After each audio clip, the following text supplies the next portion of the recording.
때로는 삶의 가장 큰 선물이 죽음의 그림자 속에서 찾아옵니다.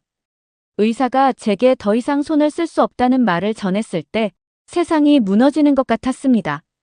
그날 이후 처음으로 아이들의 얼굴을 진정으로 바라보게 되었고 아내의 한숨 소리에 귀 기울이기 시작했습니다. 하지만 운명이란 참 이상한 것입니다. 제게 남은 시간이 얼마 없다고 생각했던 그때 멀리 있는 낯선 나라에서 희망의 빛이 비쳤습니다. 그들은 제게 새로운 삶을 선물했고 무엇보다 소중한 것이 무엇인지를 깨닫게 해주었습니다. 지금 이 글을 쓰는 이유는 그때의 절망과 희망, 그리고 기적 같은 이야기를 나누고 싶어서입니다. 저는 캘리포니아 샌프란시스코 근교에서 작은 소프트웨어 회사를 운영하고 있는 마이클 브룩스입니다. 직원 50여 명의 평범한 회사지만 나름대로 안정적인 매출을 내며 지역에서 인정받는 기업으로 성장했습니다. 아내 사라와 두 아이들, 15살 제이슨과 12살 에밀리와 함께 살고 있습니다. 봄날의 아침 햇살처럼 따스했던 그때가 떠오릅니다. 결혼하고 첫 아이가 태어났을 때 사라와 함께 밤새 아기를 안고 눈물 흘리며 기뻐하던 순간들. 작은 회사를 시작하고 첫 거래처를 따냈을 때의 설렘. 그리고 조금씩 회사가 성장하면서 느꼈던 작은 행복들까지. 모든 것이 순탄하진 않았지만 가족들과 함께였기에 이겨낼 수 있었습니다. 하지만 회사가 조금씩 커지면서 어느새 저는 가장 소중한 것들을 잃어가고 있었습니다. 아침 일찍 출근해 늦은 밤에 퇴근하는 날들이 많아졌고 주말에도 종종 거래처 미팅이나 해외 출장이 잡혔습니다. 회사를 키우는 일에 집중하다 보니 어느새 가족과의 시간은 뒷전이 되어버렸습니다. 아빠, 이번 주말에 제 농구 결승전이에요. 꼭 와주실 거죠? 아들 제이슨의 눈망울에는 항상 기대와 불안이 함께 서려 있었습니다. 몇 번이나 약속했다가 지키지 못했는지. 이번에야말로 꼭 가야지 하면서도 결국 또 다른 약속들에 밀려나곤 했습니다. 딸 에밀리는 이제 아예 기대조차 하지 않는 듯 했습니다. 피아노 발표회가 있다는 말도 더 이상 하지 않았고 주말 아침이면 친구들과 놀러 나가기 바빴습니다. 가끔 아이의 방을 지나칠 때면 문득 피아노 소리가 들려왔습니다. 언제 이렇게 실력이 늘었을까? 그 성장의 순간들을 모두 놓치고 있었다는 생각에 마음이 아려왔습니다. 아내 사라는 늘 제 곁에서 묵묵히 힘이 되어주었습니다. 아이들 학교 행사며 과외 활동이며 혼자서 모든 것을 챙기면서도 불평 한마디 없었습니다. 가끔 피곤해 보이는 아내의 얼굴을 볼 때면 마음이 무거웠지만 회사가 더 성장하면 더 많은 시간을 낼 수 있을 거라는 핑계로 저 자신을 위로했습니다. 그러던 어느 날 몸에 이상한 증상이 나타나기 시작했습니다. 처음에는 단순한 피로라고 생각했습니다. 하지만 손끝이 자주 저리고 가끔은 다리에 힘이 빠지는 듯한 느낌이 들었습니다. 평소 즐겨 마시던 커피 잔을 들다가 떨어뜨린 적도 있었습니다. 여보, 이제는 정말 병원에 가보는 게 좋겠어요. 사라의 걱정 어린 목소리에도 처음에는 괜찮다며 웃어넘겼습니다. 하지만 얼마 후 아이들과 함께 저녁을 먹던 중 포크를 떨어뜨렸을 때 더 이상 미룰 수 없다는 것을 깨달았습니다. 손이 제 마음대로 움직이지 않았고 아이들의 놀란 표정이 가슴을 무겁게 누르는 듯 했습니다. 그렇게 저는 지역 병원을 찾았습니다. 진료실 앞에서 검사 결과를 기다리는 동안 창밖의 하늘이 유난히 높아 보였습니다. 문득 며칠 전 아침 출근길에 본 단풍나무가 떠올랐습니다. 붉게 물든 잎사귀들이 바람에 하늘거리던 모습이 왠지 처연하게 느껴졌습니다. 의사가 진료실로 부르기 전까지 이런저런 생각들이 머릿속을 맴돌았습니다. 그리고 곧 제 인생에서 가장 어둡고 긴 터널의 입구에 들어서게 될 줄은 그때까지만 해도 전혀 알지 못했습니다. 그날따라 병원 복도의 형광등 불빛이 유난히 차갑게 느껴졌습니다. MRI 검사 결과를 들고 들어간 진료실에서 의사는 무거운 표정으로 스캔 영상을 하나씩 짚어가며 설명했습니다. 척수 모세포종입니다. 척수에 발생한 매우 희귀한 형태의 종양인데 척수에 국한되어 있지만 빠르게 진행하며 주변 신경을 침범해 전신 마비와 치명적인 합병증을 유발하는 종양인데 문제는 이 종양이 척수의 중앙부를 침범하고 있다는 겁니다. 의사는 잠시 말을 멈추고 제 표정을 살폈습니다. 이 병은 발생 빈도가 극히 낮고 치료가 어렵기로 악명이 높은 종양인데 종양이 주요 신경과 혈관에 밀접하게 연관되어 있어서 수술이 매우 위험할 수 있습니다. 게다가 이미 상당히 진행된 상태라 의사의 설명이 이어졌습니다. 제 증상들이 하나씩 이해되기 시작했습니다. 자주 느끼던 피로감, 손발의 저림, 근육의 경직. 모든 것이 이 종양 때문이었던 겁니다. 의사는 이 병이 전 세계적으로도 발생 빈도가 극히 낮으며 특히 제 경우처럼 척수 중앙부를 침범한 경우는 치료가 매우 어렵다고 했습니다. 현재로서는 수술을 시도하더라도 성공 가능성이 매우 낮습니다. 수술 중 신경 손상으로 인한 영구적 마비의 위험도 있고요.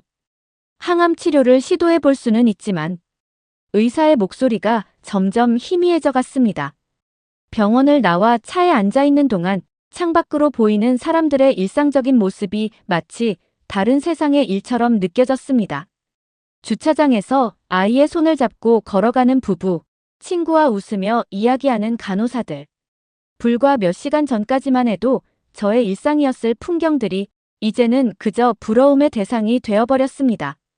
집으로 돌아왔을 때는 이미 저녁이었습니다. 에밀리가 피아노를 치고 있었고 제이슨은 거실에서 농구 경기를 보고 있었죠. 평소와 다름없는 일상의 한 장면이었습니다. 사라는 부엌에서 저녁 준비를 하고 있었고요. 아빠, 드디어 오셨네요. 내일 제 농구 경기 보러 오시는 거 잊지 않으셨죠? 제이슨의 밝은 목소리에 가슴이 철렁 내려앉았습니다. 병원에 가기 전 이번에야말로 꼭 가겠다고 약속했었죠. 아들의 기대에 찬 눈빛을 보며 문득 용기가 생겼습니다. 어쩌면 지금이 적당한 때일지도 모른다는 생각이 들었습니다. 제이슨, 에밀리. 아빠가 할 말이 있는데. 하지만 그때 에밀리가 피아노 연주를 멈추고 달려와 제 팔을 잡았습니다. 아빠, 제가 새로 배운 곡이 있는데 들어보실래요? 이번에는 정말 잘 쳐요. 딸의 해맑은 미소를 보는 순간 목구멍까지 올라왔던 말들이 다시 가슴속으로 밀려 들어갔습니다. 저녁 식사 시간, 평소와 다름없이 아이들은 학교에서 있었던 일들을 신나게 이야기했습니다. 제이슨은 내일 있을 농구 경기에 대한 기대로 들떠 있었고 에밀리는 다음 주 피아노 발표회 이야기를 했죠. 사라는 가끔 제 얼굴을 살피듯 바라보았지만 평소처럼 아이들의 이야기에 맞장구를 치며 웃어주었습니다. 그날 밤 아이들이 잠든 후 오랫동안 그들의 방 앞을 서성였습니다. 문을 살며시 열어 자는 얼굴을 바라보았죠. 제이슨은 여전히 농구공을 끌어안은 채 잠들어 있었고 에밀리는 피아노 악보를 베개맡에 두고 있었습니다. 두 아이의 평화로운 얼굴을 보며 결심했습니다. 차마 말로는 전할 수 없는 이야기를 글로나마 남겨야겠다고. 서재에 앉아 편지를 쓰기 시작했습니다. 여러 번 다시 쓰고 지우고를 반복했습니다. 한 줄 한 줄 써내려갈 때마다 그동안 미처 표현하지 못했던 마음들이 물밀듯이 쏟아져 나왔습니다. 사랑하는 제이슨에게. 아니, 지워야겠습니다. 우리 아들 제이슨에게. 다시 한번 지웠습니다. 마음을 가다듬고 천천히 펜을 움직였습니다. 제이슨, 내가 이 편지를 읽을 때쯤이면 아빠는 아마 많이 멀리 가 있을 거야. 미안하구나. 내 농구 경기도 제대로 한번 보러 가지 못했고 함께 캠핑도 가보지 못했네. 아빠가 늘 약속만 하고 지키지 못해서. 하지만 내가 자라나는 모습을 지켜보는 것만으로도 아빠는 정말 행복했단다. 내가 태어났을 때의 기억이 아직도 생생해. 작고 보드라운 내 손가락을 잡았을 때의 그 떨림이 지금도 이 가슴 한켠에 고스란히 남아있어. 씩씩하게 자라준 우리 아들. 이제는 내가 엄마와 동생을 잘 돌봐주어야 할 것 같구나. 힘들더라도 씩씩하게 이겨내줘. 그리고 가끔은 하늘을 올려다보며 아빠를 생각해 주었으면 좋겠어. 에밀리에게 쓰는 편지는 더욱 조심스러웠습니다. 우리 공주님 에밀리에게. 아빠가 늘 바쁘다는 핑계로 내 피아노 연주회에도 가보지 못하고 함께 놀아주지도 못했지. 그래도 내가 보내준 영상들은 하나하나 다 보았단다. 너의 연주를 들을 때마다 아빠의 마음은 따뜻해졌어. 앞으로도 그 예쁜 손가락으로 아름다운 음악을 들려주렴. 그리고 가끔 엄마가 힘들어 보일 때면 내가 좋아하는 그 노래를 들려주었으면 좋겠어. 엄마도 분명 위로를 받을 거야. 우리 에밀리가 있어서 아빠는 정말 행복했단다. 마지막으로 사라에게 쓰는 편지를 시작했습니다. 하지만 몇 번을 시도해도 마음에 드는 문장이 나오지 않았습니다. 어떤 말로도 제 마음을 다 담을 수 없을 것 같았습니다. 사랑하는 당신에게. 미안해요. 더 오래 함께하지 못해서, 더 잘해주지 못해서, 더 사랑한다는 말을 자주 하지 못해서. 당신을 처음 만났던 그날이 떠오르네요. 카페에서 실수로 커피를 엎지르고 당황하던 내게 당신이 다가와 휴지를 건네주었죠. 그때 당신의 미소가 얼마나 따뜻했는지. 우리 결혼식 날 평생을 함께하자고 약속했는데 이렇게 먼저 가게 되어 미안해요. 우리가 늘 꿈꾸던 유럽 여행도 가보지 못했고 은퇴 후 함께 보내기로 했던 시간들도 이제는. 하지만 내가 모아둔 적금으로 당신의 꿈이었던 미술 교실도 다니고 작은 정원도 가꾸어 보세요. 당신은 늘 다른 사람을 위해 자신의 꿈을 미뤄왔잖아요. 그동안 고생 많았어요, 여보. 당신은 정말 훌륭한 아내였고 최고의 엄마예요. 우리 아이들을 이렇게 잘 키워주어서 고마워요. 앞으로도 힘들 때가 많겠지만 당신이라면 잘 이겨낼 수 있을 거예요. 항상 사랑했어요. 그리고 영원히 사랑할 거예요. 편지를 쓰고 있자니 눈물이 자꾸 흘러내렸습니다. 서재 창문 너머로 보이는 달빛이 유난히 쓸쓸해 보였습니다. 문득 아래층에서 들려오는 TV 소리가 들렸습니다. 아마도 사라가 잠들지 못하고 있나 봅니다. 늘 그렇듯이 저를 기다리고 있겠죠. 책상 서랍에 편지를 넣으며 생각했습니다. 어쩌면 이 편지들이 영영 전해지지 않을지도 모른다는 작은 희망을 가지고. 그런데 그 희망은 제가 전혀 예상하지 못했던 곳에서 찾아왔습니다. 편지를 서랍에 넣은 후 삶은 마치 흐린 안개 속을 걷는 것처럼 더디게 흘러갔습니다. 아침이면 여전히 회사에 출근했고 저녁이면 가족들과 식사를 했습니다. 하지만 모든 것이 마지막이 될 수 있다는 생각에 일상의 매 순간이 무겁게 느껴졌습니다. 그러던 어느 날 밤 갑자기 심한 두통과 함께 어지러움이 찾아왔습니다. 화장실로 가다가 그만 복도에서 넘어져 벽에 머리를 부딪혔고 그 소리에 잠에서 깬 사라가 달려왔습니다. 구급차를 불러 응급실로 향하는 동안 더 이상은 이 사실을 숨길 수 없다는 것을 깨달았습니다. 응급실에서 의사가 제 상태를 설명하는 동안 사라는 한마디도 하지 않고 묵묵히 듣기만 했습니다. 하지만 창백해진 그녀의 얼굴에서 깊은 상처가 느껴졌습니다. 왜 이런 중요한 걸 혼자서만 안고 있었어요? 병실로 돌아와 처음 한 말이었습니다. 그리고는 제 손을 꼭 잡은 채 소리 없이 울었습니다. 이후 사라는 마치 다른 사람이 된 것처럼 변했습니다. 밤늦게까지 컴퓨터 앞에 앉아 무언가를 찾아보고 의학 서적을 뒤적이고 이따금 메모를 하는 모습이 보였습니다. 처음에는 별다른 희망이 없다고 생각해 말리려 했지만 사라의 눈빛에는 강한 의지가 서려 있었습니다. 여보, 이 자료들 한번 봐주시겠어요? 그러던 어느 날 아침, 사라가 조심스레 제 서재를 노크했습니다. 노트북에는 여러 의학 논문들과 치료 사례들이 정리되어 있었습니다. 그 중에서 특히 눈에 띄는 것이 있었습니다. 서울대학병원에서 진행한 비슷한 케이스의 수술 성공 사례였습니다.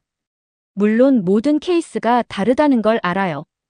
하지만 이분들의 접근 방식이 좀 달라요. 최신 로봇 수술 장비와 특수 개발된 신경 감시 장치를 이용해서 사라의 설명을 들으며 문득 가슴 한켠에 작은 희망이 피어오르는 것을 느꼈습니다. 주치의 선생님과 한번 상담해보는 건 어떨까요? 이런 사례들이 있다는 걸 말씀드리고 사라의 제안은 조심스러웠지만 목소리에는 분명한 희망이 묻어 있었습니다. 주치의를 찾아가 한국행을 상의했을 때 의외로 긍정적인 반응이 돌아왔습니다. 사실 저도 서울대학병원의 그 케이스에 대해 들은 적이 있습니다. 특히 그쪽의 신경외과 팀은 이런 희귀 케이스에서 놀라운 성과를 내고 있더군요. 한번 시도해 볼 만한 가치가 있을 것 같습니다. 의사는 한국 의료진과 직접 연락을 취해 주었습니다. 제 MRI 영상과 검사 결과들이 이메일로 전달되었고 얼마 지나지 않아 회신이 왔습니다. 한국 의료진의 답변은 조심스러우면서도 희망적이었습니다. 종양의 위치가 매우 위험하지만 저희가 보유한 최신 장비들을 활용하면 접근이 가능할 것으로 보입니다. 특히 3D 시뮬레이션을 통한 수술 계획 수립과 로봇 보조 수술을 병행하면 신경 손상을 최소화하면서 종양을 제거할 수 있을 것 같습니다. 한국행을 결심하고 나서 처음으로 마음이 조금 가벼워졌습니다. 물론 여전히 두렵고 불안했지만 작은 희망의 불씨라도 생긴 것 같았습니다. 이제 남은 것은 가족들에게 이 사실을 알리는 일이었습니다. 먼저 사라와 둘이서 아이들에게 이야기했습니다. 제가 아프다는 것, 그래서 치료를 위해 한국에 가야 한다는 것까지만. 아이들의 반응은 예상과 달랐습니다. 제이슨은 잠시 침묵하더니 아빠, 꼭 나아서 돌아오실 거죠? 라고 물었고 에밀리는 그대로 제 품에 안겨 울었습니다. 그날 밤 가족들과 함께 거실에 둘러앉아 한국에 대해 찾아보았습니다. 서울의 야경, 한국의 음식들, 그리고 첨단 의료 시설들까지. 마치 새로운 모험을 준비하는 것처럼 설렘 반, 걱정 반으로 이야기를 나눴습니다. 출국 준비를 하면서도 여전히 마음 한켠이 무거웠습니다. 혹시 이게 마지막이 될지도 모른다는 생각에 아이들의 모습을 사진으로 많이 담아두었습니다. 사라는 그런 제 모습을 알면서도 모른 척 해주었습니다. 대신 밤마다 기도하는 모습이 자주 보였습니다. 마침내 출국하는 날, 공항에서 제이슨이 농구공 하나를 내밀었습니다. 아빠, 이거 제가 첫 경기에서 결승골 넣었을 때 받은 거예요. 아빠가 갖고 계세요. 그리고 꼭 가지고 돌아오세요. 에밀리는 자신이 가장 아끼는 음악 상자를 주었습니다. 아빠가 외로우실 때 들으세요. 제가 연주하는 것처럼요. 비행기에 오르면서 창밖으로 손을 흔드는 가족들을 바라보았습니다. 사라는 끝까지 밝은 미소를 지어 보였지만 눈가에 맺힌 눈물을 감추지는 못했습니다. 그때는 미처 몰랐습니다. 제가 한국으로 떠나는 이 발걸음이 새로운 삶으로 향하는 첫 걸음이 될 거라는 것을. 한국으로 떠나기 전 가장 큰 걱정은 아이들 문제였습니다. 다행히 제 부모님께서 흔쾌히 아이들을 봐주시기로 하셨습니다. 별일 아닐 거야. 금방 다녀올 테니 걱정 말고 아이들은 우리가 잘 볼게. 어머니는 제 상태를 눈치채신 듯 했지만 굳이 더 묻지는 않으셨습니다. 대신 아버지와 함께 매일 기도하시겠다고 하셨죠. 사라의 부모님도 도움을 주셨습니다. 특히 장모님은 한 달 정도는 와서 아이들 식사를 도와주시기로 했습니다. 걱정 말고 다녀와. 에밀리 피아노 레슨이랑 제이슨 농구도 챙길 테니. 두 분의 부모님들께 깊은 감사를 드리며 저희는 긴 여정을 시작했습니다. 인천공항에 도착했을 때는 이른 봄이었습니다. 차가운 바람이 불어오는 낯선 땅에서 사라는 제 손을 꼭 잡은 채 택시에 올랐습니다. 창밖으로 스쳐 지나가는 서울의 풍경이 마치 영화의 한 장면처럼 비현실적으로 느껴졌습니다. 서울대학병원은 생각보다 훨씬 현대적이고 깨끗했습니다. 로비에는 여러 나라 말로 된 안내문이 있었고 국제진료센터에는 영어를 유창하게 구사하는 직원들이 우리를 반갑게 맞아주었습니다. 첫 상담은 신경외과 김민우 교수님과 이루어졌습니다. 차분하고 따뜻한 목소리로 제 상태를 설명해 주시는 모습에서 왠지 모를 신뢰가 느껴졌습니다. 척수 모세포종의 위치가 매우 위험하긴 합니다만 저희가 새로 도입한 장비들을 활용하면 가능성이 있습니다. 교수님은 3D 홀로그램으로 제 척수 부위를 보여주셨습니다. 종양이 자리 잡은 위치와 주변 신경들이 마치 우주의 별자리처럼 입체적으로 떠올랐습니다. 여기 보이시는 것처럼 종양이 주요 신경을 감싸고 있어서 일반적인 수술로는 접근이 어렵습니다. 하지만 저희가 개발한 미세신경 감지 시스템과 로봇, 수술 장비를 이용하면 종양만을 선택적으로 제거할 수 있습니다. 수술 전 준비 과정은 생각보다 길었습니다. 2주 동안 여러 검사들이 이어졌고 의료진들은 매일같이 회의를 거듭했습니다. 그들의 진지한 표정에서 이 수술이 얼마나 중요하고 어려운 것인지를 실감할 수 있었습니다. 병실에서 보내는 시간 동안 한국의 의료진들은 제게 또 다른 희망을 주었습니다. 젊은 레지던트 선생님은 매일 아침 영어로 안부를 물어주었고 간호사들은 서투른 영어로도 저희 부부를 웃게 만들었습니다. 특히 반번 근무를 서는 박선영 간호사는 종종 한국 음식을 몰래 가져다 주며 힘내세요. 꼭 좋은 결과 있을 거예요 라고. 수술 전날 밤 사라와 함께 영상통화로 아이들을 만났습니다. 제이슨은 여전히 씩씩한 목소리로 아빠, 농구공 아직 가지고 계시죠? 라고 물었고 에밀리는 새로 연습한 피아노 곡을 들려주었습니다. 그들의 모습을 보며 다시 한번 마음을 다잡았습니다. 수술실로 향하는 길, 김민우 교수님이 제 침대 곁으로 다가와 말씀하셨습니다. 브룩스 씨, 걱정하지 마세요. 저희가 할 수 있는 최선을 다하겠습니다. 그 말씀에 갑자기 눈물이 났습니다. 그동안 강한 척 해왔던 제 마음의 벽이 무너지는 순간이었습니다. 수술은 12시간이 넘게 진행되었다고 합니다. 의료진들은 최첨단 장비들을 총동원했고 수술실에는 6명의 의사와 간호사들이 한 팀이 되어 움직였습니다. 특수 제작된 미세수술 로봇이 미세한 신경 다발 사이를 누비며 종양을 제거해 나갔고 실시간 신경 모니터링 시스템은 끊임없이 중요한 신경의 상태를 체크했습니다. 마취에서 깨어났을 때 처음 본 것은 사라의 눈물 젖은 미소였습니다. 수술이 성공적이었대요, 여보. 그녀의 떨리는 목소리가 아직도 생생합니다. 곁에 서 있던 김 교수님도 환하게 웃으며 고개를 끄덕이셨습니다.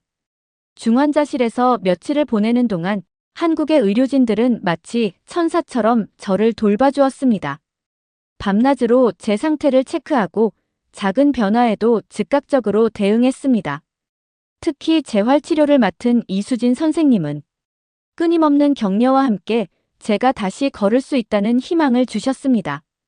처음으로 발가락을 움직였을 때 병실에 있던 모든 사람이 기뻐했습니다.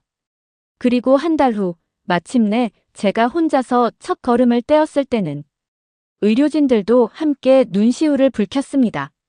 그들에게 저는 단순한 환자가 아닌 함께 기적을 만들어가는 동반자였던 것 같습니다. 매일 밤 제 곁을 지키던 사라는 이렇게 말했습니다. 여보, 우리가 정말 옳은 선택을 했네요. 이곳에 오게 된 것이 우리 가족의 두 번째 기회인 것 같아요. 그녀의 말에 깊이 공감했습니다. 이곳 서울대학병원의 의료진들은 단순히 제 몸을 치료한 것이 아니라 우리 가족에게 새로운 삶을 선물해 준 것이니까요. 3개월간의 치료를 마치고 미국으로 돌아온 지도 어느덧 1년이 지났습니다. 지금은 회사 일도 다시 시작했지만 예전과는 많은 것이 달라졌습니다. 더 이상 늦은 시간까지 일하지 않고 주말에는 반드시 가족들과 시간을 보냅니다. 제이슨의 농구 경기는 한 번도 빠지지 않고 보러 갑니다. 얼마 전에는 그 아이가 결승전에서 멋진 슛을 성공시켰는데 그때 제가 환호성을 지르며 뛰어다녔다는 게 지금도 아이들의 좋은 놀림거리가 되곤 합니다. 에밀리의 피아노 발표회도 모두 참석했습니다. 이제는 제가 청중석에 앉아 있다는 걸 알기에 그 아이는 더욱 자신감 있게 연주를 합니다. 사라와는 매주 금요일 저녁마다 동네 산책을 합니다. 걸으면서 이런저런 이야기를 나누는데 때로는 한국에서의 시간들을 회상하기도 합니다. 서울대학병원의 의료진들, 특히 김민우 교수님과는 지금도 연락을 주고받습니다. 얼마 전에는 교수님이 미국에 학회차 오셨을 때 저희 집에 초대해 함께 식사를 하기도 했습니다. 제가 이 글을 쓰는 이유는 단순히 제 경험을 나누기 위해서가 아닙니다. 지금 이 순간에도 어딘가에서 절망과 싸우고 있을 누군가에게 작은 희망이 되었으면 하는 바람에서입니다. 그리고 멀리 있는 낯선 나라의 의료진들이 보여준 헌신과 따뜻한 마음을 전하고 싶어서입니다. 이제 제 서재 책상 서랍에는 그때 쓴 편지들이 아직도 봉인된 채로 있습니다. 가끔 그 서랍을 열어볼 때면 그때의 절박했던 마음이 떠오르면서도 한편으로는 그 편지들을 영영 전하지 않아도 되게 된 것에 깊은 감사함을 느낍니다. 세상에는 여전히 많은 기적이 존재합니다. 다만 그 기적은 저절로 찾아오는 것이 아니라 누군가의 헌신과 노력, 그리고 사랑으로 만들어지는 것임을 이제는 알고 있습니다. 저는 운이 좋게도 그 기적을 경험했고, 이제는 더욱 의미 있는 삶을 살아가려 합니다. 오늘도 창밖으로 떠오르는 아침 햇살을 바라보며 생각합니다. 의사가 더 이상 손 쓸 수 없다고 했던 그때, 절망 속에서 한 줄기 빛이 되어준 한국의 의료진들에 대한 감사함을, 그리고 그들이 제게 선물해준 이 소중한 시간들을, 이제 저는 매일매일을 기적처럼 살아가고 있습니다.